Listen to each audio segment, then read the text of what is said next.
Bahas fenomena banjir rob, kita sudah bersama dengan Eko Prasetyo, Direktur Meteorologi Maritim BMKG. Selamat siang, Pak Eko. Selamat siang, Mbak Anissa.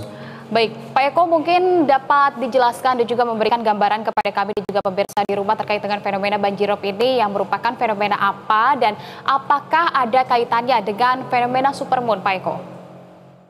Ya, benar sekali Mbak Anissa, bahwasanya banjir rob ini sangat terkait dengan fenomena astronomi, ya, yang mana di tanggal 16 November kemarin kita mengalami fenomena supermoon atau lebih dikenal dengan purnama, ya, purnama, fenomena purnama. Disinilah bahwasanya gravitasi bulan dan gravitasi matahari saling berresultan sehingga membuat air laut masuk ke daratan di saat fase pasang maksimumnya. Dan ini juga ditambah dampaknya dari curah hujan yang sangat tinggi. Nah, Pak Eko, terkait dengan fenomena ini kan ini juga kita lihat bahwa di pesisir Jakarta begitu kemudian berdampak dengan banjir sendiri. Bisa Anda jelaskan bagaimana kemudian banjir ini ataupun fenomena ini terjadi biasanya kapan dan apakah ada pengaruh dengan potensi hujan sendiri, Pak Eko?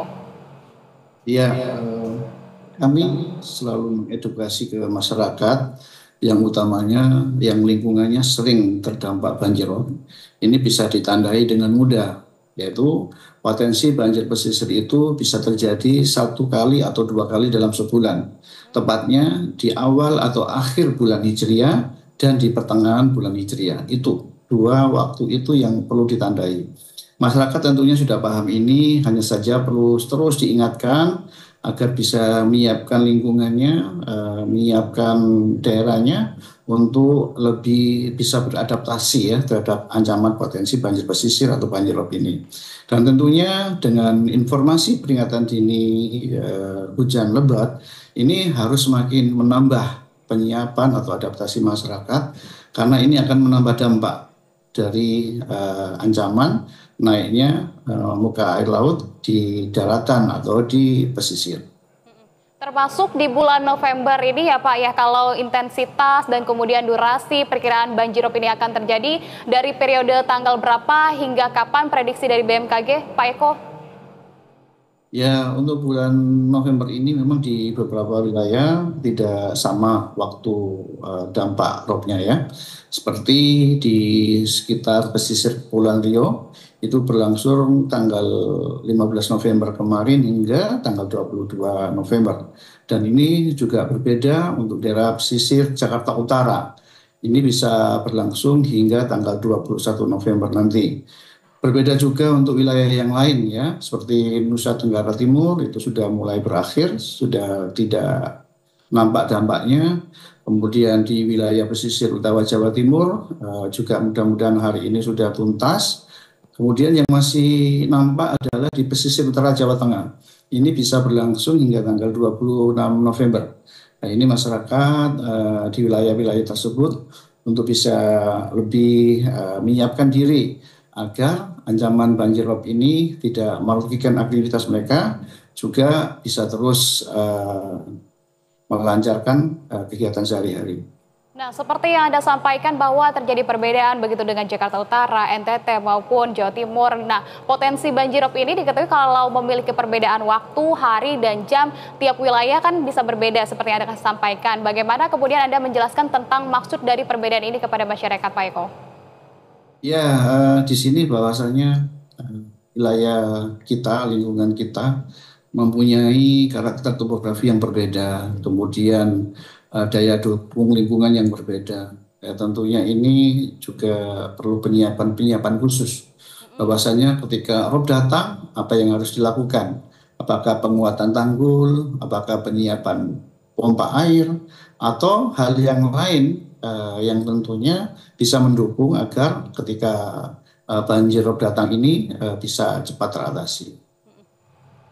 Nah, Pak Eko, jadi kan ini masih sulit sekali untuk kemudian diketahui begitu ya, ataupun kalaupun bisa nantinya diprediksi begitu ya oleh BMKG, tapi apa yang kemudian harus diwaspadai oleh masyarakat dari fenomena banjirop ini? Apakah mungkin masyarakat juga perlu melakukan pengecekan secara berkala begitu informasinya dari BMKG, seperti apa Pak Eko?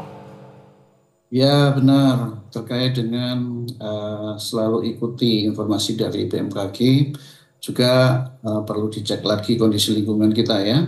Apakah saluran kita siap, pasti lancar, tidak ada sumbatan, baik ketika air laut masuk ke saluran kita, atau sebaliknya ketika air dari daratan, ketika mulai surut, cepat keluar. Sehingga ketika mulai waktu surut, bisa optimal di dalam upaya pembersihan akibat dari banjir rob ini di lingkungan kita.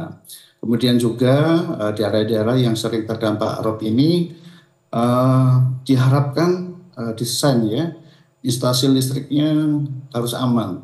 Jangan sampai ada bahaya sengatan aliran listrik ya.